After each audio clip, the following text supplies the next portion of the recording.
Bonsoir à tous et bienvenue dans cette édition d'information. 4 présumés bandits ayant dévalisé un magasin à Keitaya, dans la préfecture de Dubreka, ont été interpellés par la brigade anticriminalité numéro 12 avec l'appui des citoyens de la localité.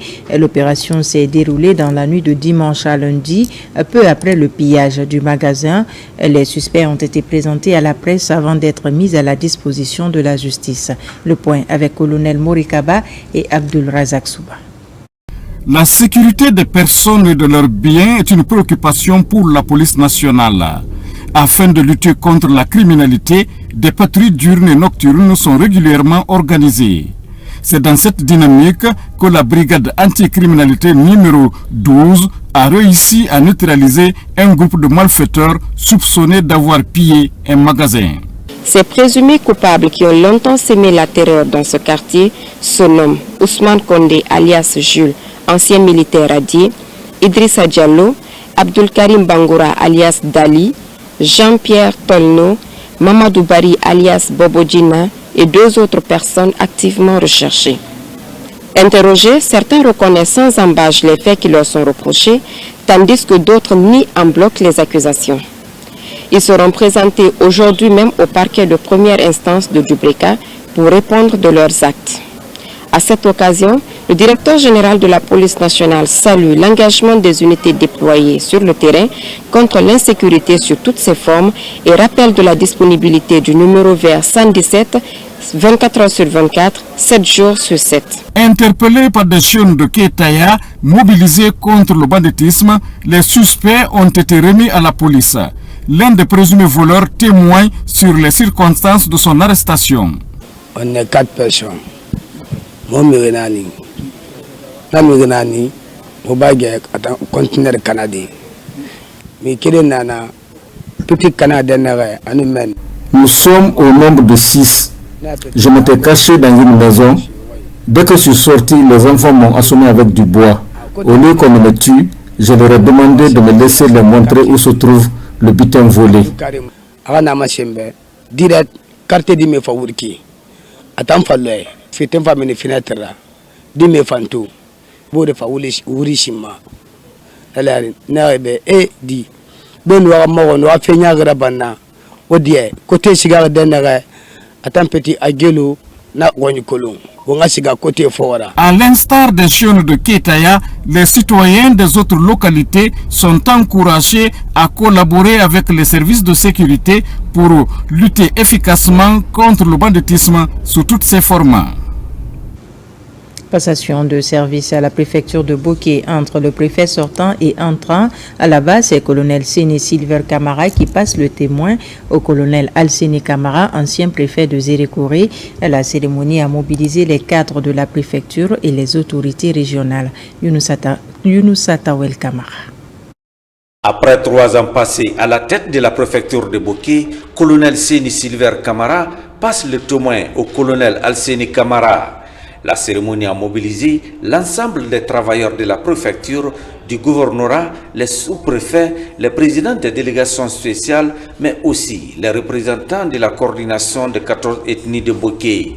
L'occasion pour le préfet sortant de remercier le président de la République pour la confiance placée en sa modeste personne durant ces 3 années à la tête de cette préfecture. Sincère vole à l'encontre d'un homme qui est le porte-flambeau de la Guinée, un monsieur qui était recherché par tous les Guinéens. Ce monsieur m'a nommé préfet de la ville, préfet de Boké, aujourd'hui préfet de Zérékoré. Je quitte aujourd'hui préfet de Boké en allant avec des souvenirs inoubliables qui resteront toujours gravés dans mes mémoires, car la population de Boké m'a toujours pris comme leur propre fils. Le préfet entrant aussi a remercié le chef de l'État, le général Mamadi Doumbouya, qui a renouvelé sa confiance à sa modeste personne pour le nommer à la tête de cette préfecture. Colonel Alseni Camara a félicité son prédécesseur pour des loyaux services rendus dans le cadre du développement socio-économique de Boké avant de tendre une main franche à l'ensemble des cadres de la préfecture en vue d'accomplir sa mission à Boké. Zérekoré est plus aujourd'hui Boké grâce au président que vous connaissez, Mamadi Doumbouya. Je tiens la main franche non seulement aux autorités régionales, mais aussi l'ensemble des cadres de la préfecture, sous-préfecture, communes, communautés, ressortissants en vue d'atteindre leurs objectifs assignés. Au terme de la cérémonie, les sages et la coordination des 14 ethnies de Boké ont décerné des satisfecits au colonel Séni Silver Camara en guise de reconnaissance pour des loyaux services rendus dans le cadre du développement socio-économique de la préfecture de Boké. Célébration en différé de la Journée internationale des droits des femmes à Dubreka. La rencontre a mobilisé des femmes venues des associations et des différentes concessions scolaires de la dite préfecture. Au cœur des débats, les mécanismes institutionnels de la promotion des droits des femmes. On fait le point avec Falilou Diallo et Abdul Karifa Keita. À Dubreka, comme partout en Guinée, l'autonomisation de la couche féminine se pose en termes de défis. Venue des différentes couches sociales de la cité, elle s'abreuve des mécanismes institutionnels de la promotion des droits des femmes. Un changement de mentalité et de paradigme que comptent atteindre les organisatrices de cette rencontre de partage sur les problématiques de la femme dans cette commune urbaine. À travers des réformes engagées et refondation de l'État, les femmes de la commune urbaine de Dubreka, notamment les enseignantes de la commune urbaine de Dubreka, réitèrent au gouvernement du général Mamadi Doumbouya leur engagement sans réserve à l'accompagner dans ses nombreuses tâches pour la poursuite des œuvres engagées au bénéfice du peuple guinéen tout entier. À travers cet exercice, les femmes de la délégation scolaire de la commune urbaine affiliée au réseau des enseignantes de l'Afrique de l'Ouest voudraient toucher le maximum de conscience dans cette croisade contre les stéréotypes liés au genre. Nous osons espérer que les prochaines nominations qui vont suivre, beaucoup de femmes talentueuses, compétentes, compétitives vont être promus à des postes de responsabilité pour le salut de notre République et pour le développement de notre pays. La Journée internationale des droits des femmes, c'est pas seulement pour les femmes qui pleurent, non, c'est aussi pour les femmes qui veulent arrêter de pleurer. Et donc c'est les encourager à se présenter, à oser changer de statut, à dire oui c'est possible, je peux être une simple enseignante, me former à être directrice d'une école, je peux passer directrice d'une école et me retrouver dans une autre institution, ainsi de suite. C'est le moment d'expliquer aux femmes qu'il y a des mécanismes déjà sur place. Au cours d'un panel, les différentes contraintes liées à l'émancipation de la femme ont été évoquées, tout comme les luttes menées par les dévancières rappellent les faits aux enseignantes de passer le message d'équité et d'émulation dans les concessions scolaires pour un changement de comportement et de mentalité. Au centre islamique de Donka, des fidèles musulmans ont bénéficié d'assistance humanitaire. Il s'agit de plus de 200 paniers de denrées alimentaires offerts par la Banque islamique de Guinée. En ce mois de Ramadan, le don est mis à la disposition des autorités religieuses pour partager aux nécessiteux. Reportage de Marwan Kamara. Au centre islamique de Donka, la Banque islamique de Guinée honore son engagement en faveur des nécessiteux en ce mois de pénitence. Comme à chaque Ramadan, la première banque privée de Guinée remet au secrétariat général des affaires religieuses des denrées alimentaires à partager aux personnes en situation difficile. Le but, c'est de venir aux personnes qui sont dans le besoin en nous fournissant des kits alimentaires en collaboration avec la Ligue islamique. Notre contribution, c'est la remise de denrées alimentaires destinées à 200 familles. Ce don est composé de sacs de riz, de bidons d'huile, de sucre et de cartons de tomates. Il vient ainsi répondre aux besoins de ses bénéficiaires pendant ce mois de Ramadan. Après avoir reçu le geste, les bénéficiaires et autorités religieuses apprécient et saluent l'initiative. Banque islamique Nous disons merci à la Banque islamique de Guinée qui pense à nous chaque année et grâce à ces denrées alimentaires, nos familles vont bien manger et passer un bon moment de Ramadan. Nous avons bénéficié de 200 paniers.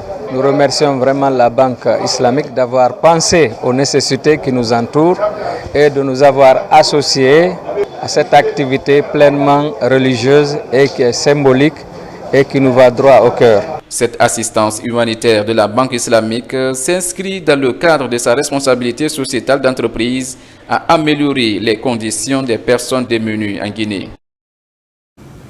Et pour terminer, à Bentouraya, les citoyens s'unissent autour du Saint-Coran. Des prières et bénédictions ont été faites pour la nation.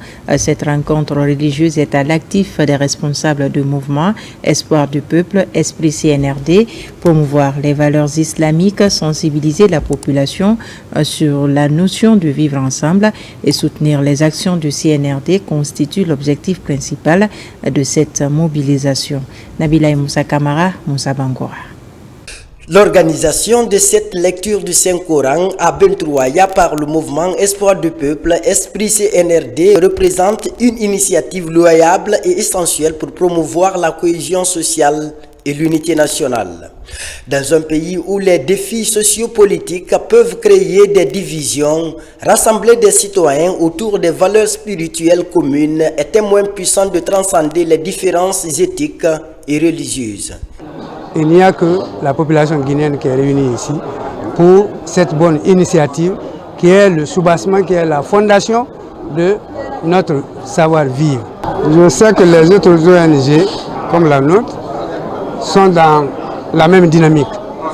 Parce que tout le monde voit ce que nous sommes en train de faire, ce que le CNRD est en train de faire, ce que le président de la République est en train de faire.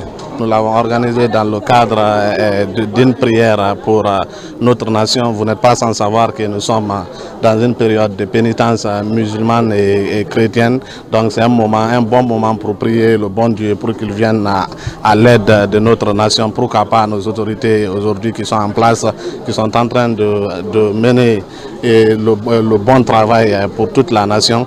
L'idée d'organiser des lectures publiques témoigne d'une volonté de dialogue et de compréhension mutuelle, favorisant ainsi un climat de paix. On avait fait une première étape pour la sensibilisation. On a organisé ce mouvement pour accompagner le CNRD, pour le soutien du président. Parce qu'il y a beaucoup de jeunes aujourd'hui qui ont des projets et qui n'ont pas l'accès à voir le président.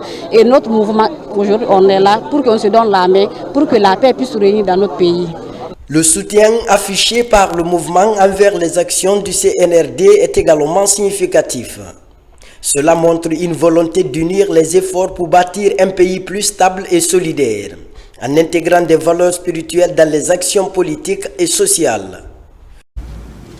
Voilà qui met fin à ce journal. Merci de nous avoir reçus chez vous. Et l'actualité se poursuit sur notre site le www.rtgguinée.info. Je vous dis à très vite pour d'autres informations de la Guinée, notre paradis, terre de richesse et d'innovation.